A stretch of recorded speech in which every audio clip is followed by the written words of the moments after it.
প্রতিটা দিন আমার এই চ্যানেলে আলাদা আলাদা ক্লাসের আলাদা আলাদা প্রশ্ন ও উত্তর সম্পর্কে প্রতিটা দিন আলোচনা করা হয় ও নতুন ধরনের শিক্ষণীয় ভিডিও দেওয়া হয় প্রতিদিন। চলুন কথা না বাড়িয়ে ভিডিওটা শুরু করা যাক। ফার্স্ট প্রশ্ন, বর্ণ পরিচয়ের লেখক কে ছিলেন? উত্তরটি হলো ঈশ্বরচন্দ্র বিদ্যাসাগর ছিলেন বর্ণ পরিচয়ের একজন লেখক। নেক্সট প্রশ্ন, কোনটি অচিরাচরিত শক্তি নয়? উত্তরটি হলো খনিজ তেল থেকে প্রাপ্ত শক্তি কোনো অচিরাচরিত শক্তি নয়। নেক্সট প্রশ্ন, হাজার হ্রদের দেশ কাকে বলা হয়? উত্তরটি হলো ফিনল্যান্ডকে হাজার হ্রদের দেশ বলা হয়ে থাকে। উত্তরটি হলো ফিনল্যান্ডকে হাজার হ্রদের দেশ বলা হয়। নেক্সট প্রশ্ন, কোনটি গুরু নানকের জন্মস্থান? উত্তরটি হলো তালবন্দি গুরু নানকের জন্মস্থান।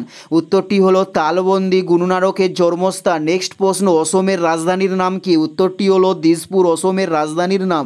উত্তরটি হলো দিসপুর অসমের রাজধানীর নাম। নেক্সট প্রশ্ন, গান্ধীজিকে মহাত্মা আখ্যায় ভূষিত করেছিলেন কে? উত্তরটি হলো রবীন্দ্রনাথ ঠাকুর গান্ধীজিকে মহাত্মা আখ্যায় ভূষিত করেছিলেন। উত্তরটি হলো রবীন্দ্রনাথ ঠাকুর গান্ধীজিকে মহাত্মা আখ্যায় ভূষিত করেছিলেন। নেক্সট প্রশ্ন, ভাস্কর দা গামা ভারতে কবে এসেছিল? উত্তরটি হলো 1498 সালে ভাস্কর দা গামা ভারতে এসেছিল। উত্তরটি হলো 1498। নেক্সট প্রশ্ন, কোন সুলতানকে হিন্দুস্তানের তোতা পাখি বলা হয়? উত্তরটি হলো আমির খসরুকে হিন্দুস্তানের তোতা পাখি বলা হয়ে থাকে। নেক্সট প্রশ্ন, কোন ধাতুকে ধাতুরাজ বলা হয়ে থাকে? উত্তরটি হলো ম্যাগনেসিয়াম ধাতুকে ধাতুরাজ বলা হয়।